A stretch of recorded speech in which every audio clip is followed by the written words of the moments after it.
Assalamualaikum warahmatullahi wabarakatuh. Selamat pagi, kita berjumpa pada mata kuliah basis data. Untuk video kali ini saya akan menjelaskan mengenai pengenalan basis data. Untuk pengenalan basis data ya, kita akan memperkenalkan apa sih basis data itu, kemudian penerapannya pada apa saja, karakteristik dan tujuan basis data itu apa, dan pendekatan yang ada pada basis data. Yang pertama adalah apa itu basis data. Jadi basis data adalah kumpulan informasi atau data yang disimpan di komputer. Nanti memungkinkan kita untuk masuk ke dalam informasi tersebut, mengaksesnya, dan menganalisis dengan cara yang tidak pernah bisa kita lakukan di atas kertas. Karena memang dilakukan kalau di atas kertas berarti kan secara manual, berarti itu yang agak sulit. Nah, dari sini kenapa sih sebenarnya kita perlu melakukan basis data ya? Nah, statistik itu adalah ilmu yang mempelajari bagaimana merencanakan, mengumpulkan, menganalisis, menginterpretasi, dan mempresentasikan data. Nah, pelajaran mengenai basis data itu akan masuk ke mengumpulkan dan menganalisis, di mana nanti kalau misalkan kita dengan adanya basis data berarti kita sudah melakukan pengumpulan data yang sudah cukup bagus ya, sehingga nanti memudahkan kita untuk melakukan analisisnya. Jadi pada step pengumpulan dan menganalisa data. Penerapan basis data biasanya kalau misalkan di toko kue itu kan apa saja produk yang dijual, kemudian siapa saja yang membelinya, berapa harganya, dan record penjualan atau pembelian. Kalau pembelian berarti bahan kuenya itu yang beli apa saja, kalau penjualan berarti penjualan dari produk yang dijual itu apa saja dan seberapa banyaknya. Nah, pada toko kue itu kalau misalkan secara tradisional yang pasti kita akan lakukan adalah yang list terlebih dahulu. Jadi list kan pastinya nanti di setiap toko, walaupun itu toko kue atau tidak, kan ada list produk yang dijual itu apa saja. Awalnya hanya berupa list saja, kemudian nanti nambah menjadi tabel, di mana tabel awalnya menyimpannya memang menggunakan kertas, jadi ditulis nanti misalkan yang paling gampang itu ke bawahnya adalah produk, kemudian kolomnya itu adalah tanggalnya. Nanti di tanggal itu misalkan produk susu atau kopi gitu, itu dalam hari ini terjual sebanyak 3, terjual sebanyak 4. Nah, pelakukan itu pencatatan tersebut dilakukan secara manual. Tapi kalau secara manual kan lama-lama juga agak susah karena harus merekapnya, kemudian nanti melihat menyalinnya untuk sebelum melakukan analisa, maka akan lebih mudah jika kita menggunakan Excel. Menggunakan Excel pun hampir sama dengan menggunakan secara manual, itu juga cukup tidak baik ya, karena di tabel itu hanya menyimpan dan mengatur angkanya saja. Seperti ini, nanti namanya siapa, nomor handphone, dia alergi kacang atau tidak, seperti itu. Jadi lebih mudah nanti kalau misalkan kita melakukannya secara database, yaitu menganalisis dan menghubungkan tipe data lainnya. Pada tabel berarti kalau misalkan list itu kan tadi awalnya adalah list produknya saja. Sekarang kita bisa berkembang, selain list produk itu juga pasti nanti ada list pelanggan.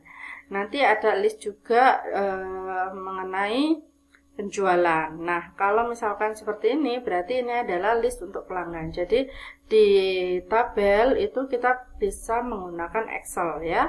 Excelnya yang pertama, sheet pertama itu adalah mengenai pelanggan, sheet kedua produk, sheet ketiga itu penjualannya. Tapi kita kan tidak bisa memberi relasi antar sheetnya. Nah, itu bisa digambarkan melalui database. Nah, database yang paling mudah itu adalah akses.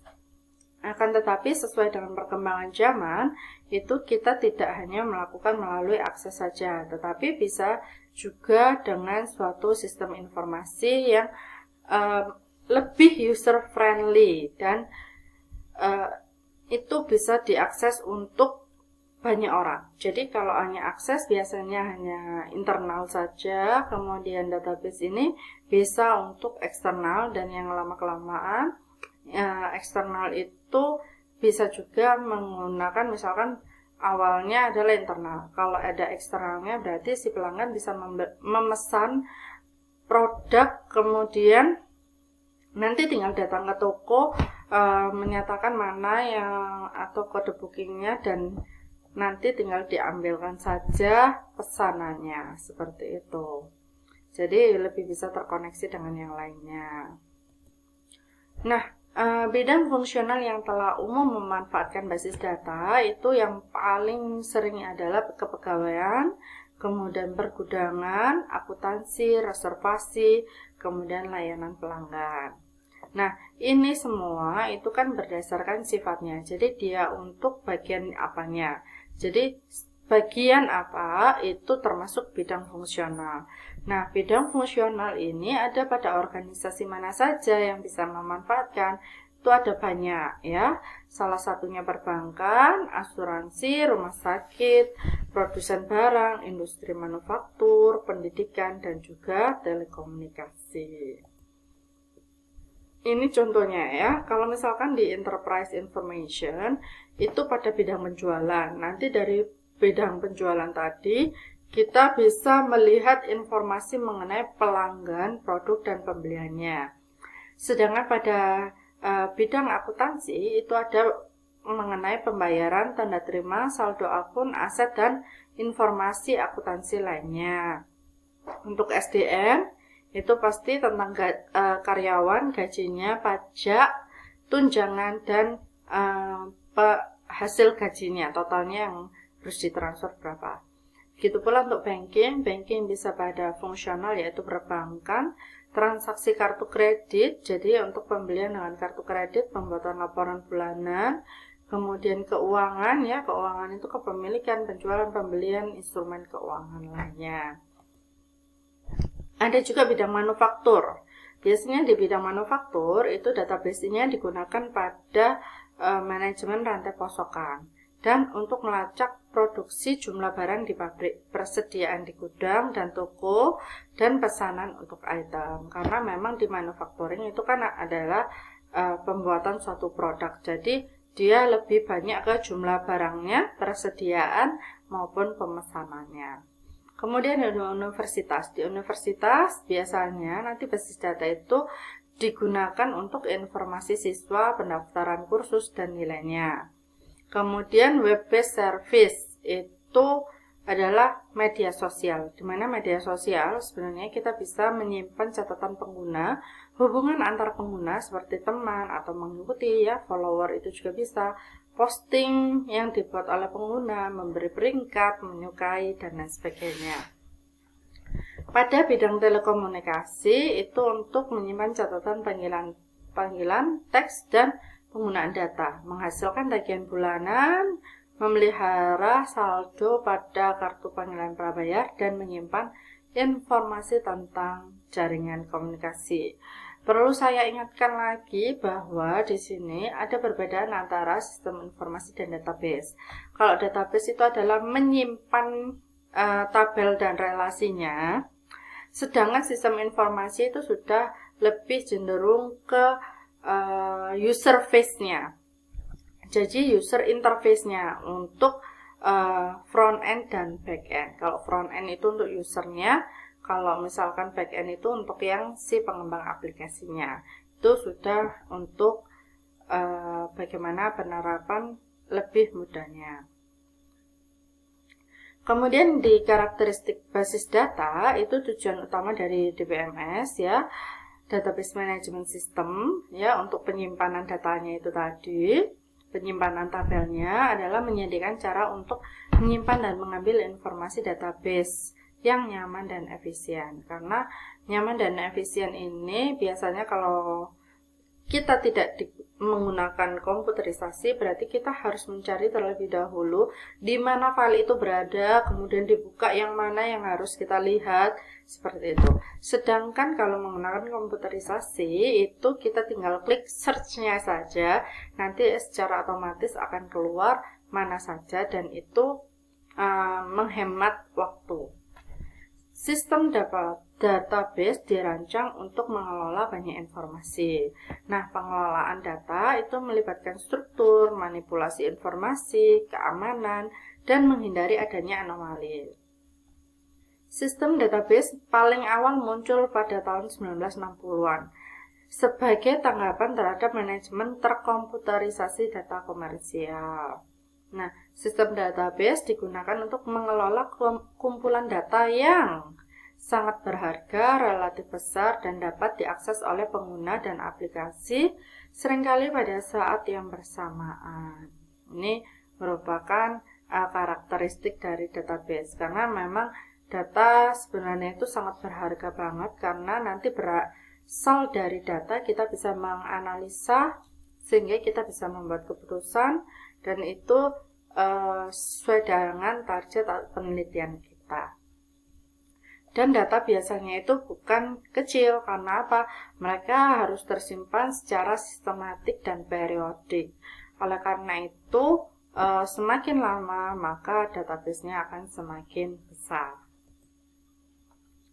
Tujuan dari database, yaitu tujuan penggunaan database yang pertama, menghindari terjadinya duplikasi atau inkonsistensi data, ya. Jadi pasti lebih mudah, kemudian mudah menyimpan, mengakses, juga memperbarui serta menghapus data.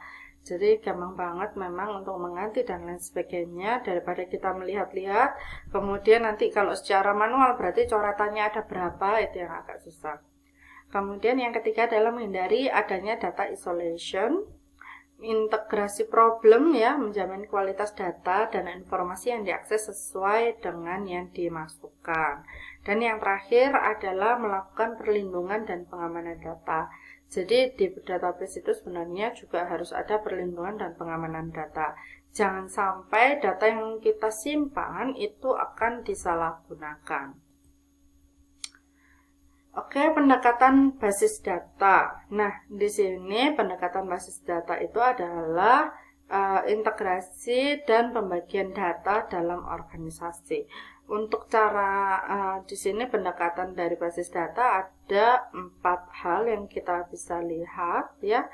Didekati pada cara pandang data itu ada 3, peringkat fisik, logika, dan juga pengguna. Untuk model datanya ada 4, yaitu model relasional, model semi terstruktur, model hubungan entitas, dan model berdasarkan objek. Untuk bahasa basis data, jadi bahasa basis data ini maksudnya adalah operasi basis data apa saja yang bisa kita lakukan. Ada DDL dan DML. Untuk DDL itu adalah Data Definition Language, dan DML adalah Data Manipulation Language. Pendekatan yang terakhir adalah pengguna basis data dan administrator.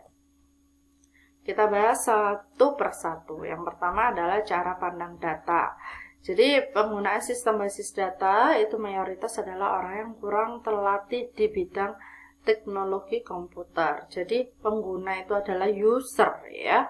Yang menggunakan kan berarti kita tinggal ngisi aja, kita melihat kayak gitu. Itu merupakan pengguna.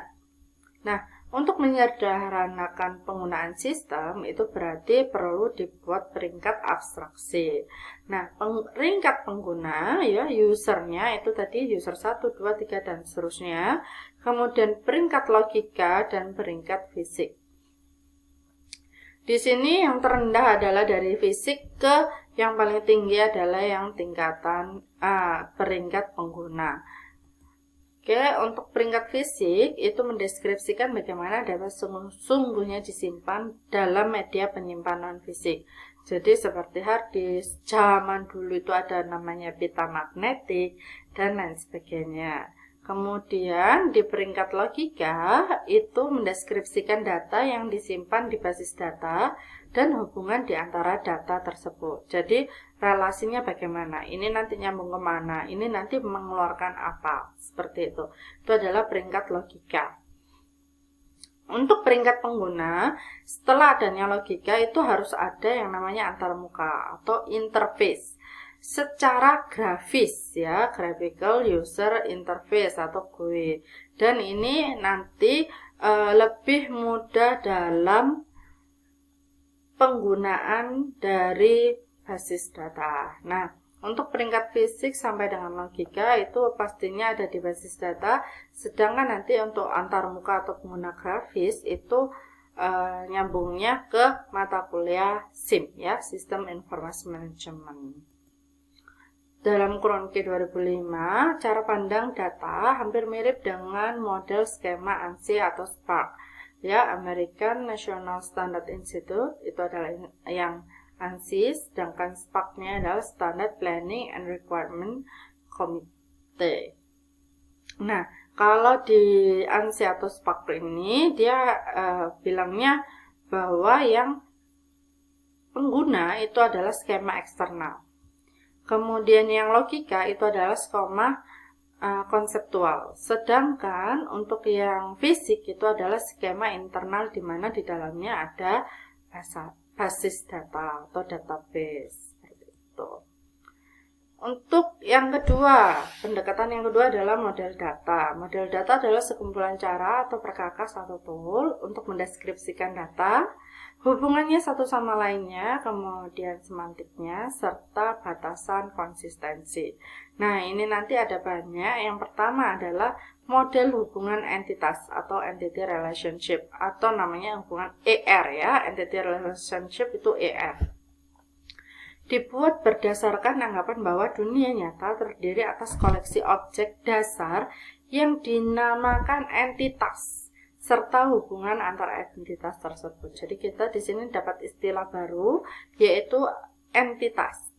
Entitas adalah suatu atau objek pada dunia nyata yang dapat dibedakan satu dengan yang lainnya.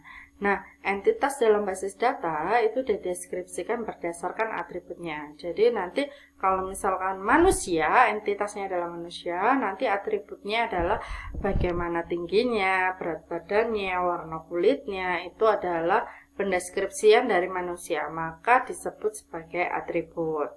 Kalau di kita biasanya disebut sebagai variabel ya, di statistik.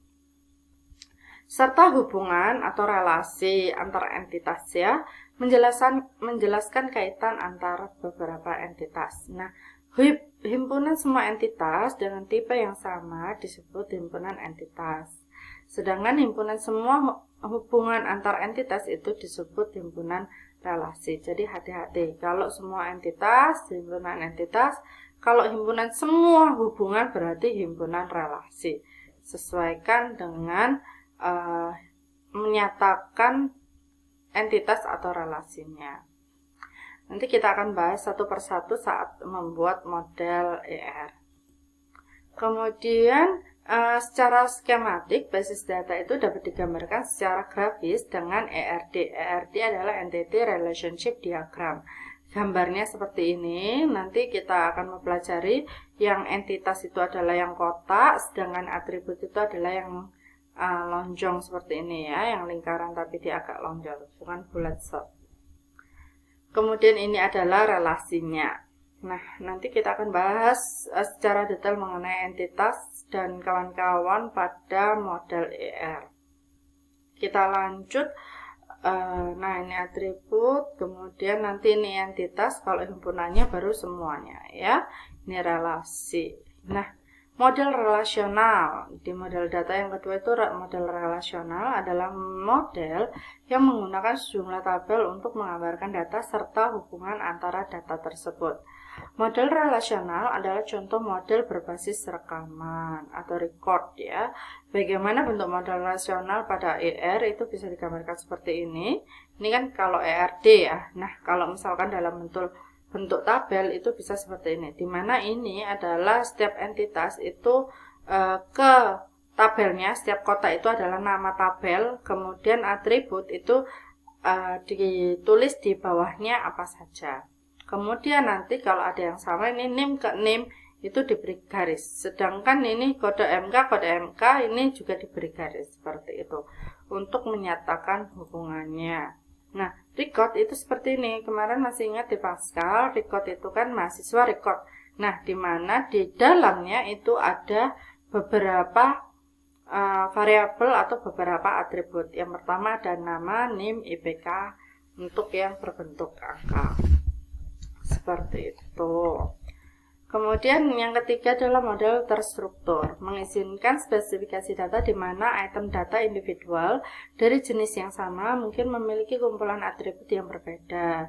Nah, JSON dan XML adalah representasi data semi terstruktur yang banyak digunakan. Contohnya itu seperti ini. Jadi ini dicabang, kemudian bentuknya adalah pencabangan seperti ini. Model berbasis objek. Nah, pemrograman berorientasi objek itu terutama di Java, C++ atau C++ mengarah pada pengembangan model data berorientasi objek yang berbeda. Contohnya itu seperti ini. Jadi nanti invoice itu kemana, ke customer, juga bisa ke order details. Seperti ini. Ya, ini adalah yang model berorientasi objek. Kemudian pendekatan yang ketiga adalah basis data. Nah, basis data itu tadi ada DDL dan DML. Untuk DDL ya, sistem basis data menyediakan dasar untuk manajemen data yaitu DDL. DDL dia bisa membuat tabel baru, membuat indeks, membuat tabel, dan menentukan struktur penyimpanan tabel dan lain sebagainya. Nah, dari DDL ini nanti hasilnya adalah kumpulan tabel yang disimpan dalam bentuk file khusus yang disebut sebagai kamus data. Sedangkan untuk DML itu sudah ke penambahan data, penghapusan data, pengubahan data ya. Kemudian pemanggilan informasi atau query, searching itu termasuk, filter itu termasuk query, memodifikasi informasi. Nah, DML adalah bahasa yang memungkinkan pengguna untuk mengakses atau memanipulasi data dalam sistem basis data yang bertipe relasional. Itu adalah DML. Nah, terdapat dua jenis DML, yang satu adalah prosedural, yang kedua adalah deklaratif. Yang prosedural adalah menghendaki pengguna untuk menspesifikasikan data yang diperlukan dan cara untuk mendapatkan data itu. Sedangkan yang deklaratif adalah menghendaki pengguna untuk menspesifikasikan data yang diperlukan tanpa harus menspesifikasikan cara untuk mendapatkannya. Nah, kedua bahasa tersebut tidak bisa dipisahkan karena pastinya bisa diambil di kedua-duanya atau salah satunya. Kedua bahasa tersebut merupakan bagian dari basis data tunggal, yaitu struktur query language SQL ya. Jadi nanti di DML maupun DDL itu dua-duanya kita gunakan tanpa harus ada memisahkan. Jadi nanti ketika sudah membahas mengenai MySQL, saya tidak akan membahas bahwa ini merupakan DDL, ini merupakan DML, tapi kita harus bisa melakukan semua hal yang ada pada MySQL sehingga terbentuklah basis data. Pendekatan berikutnya yaitu penggunaan basis data dan administrator. Jadi di sini nanti sebagai pengguna dari basis data dan administrator, berarti yang pertama adalah pengguna basis data.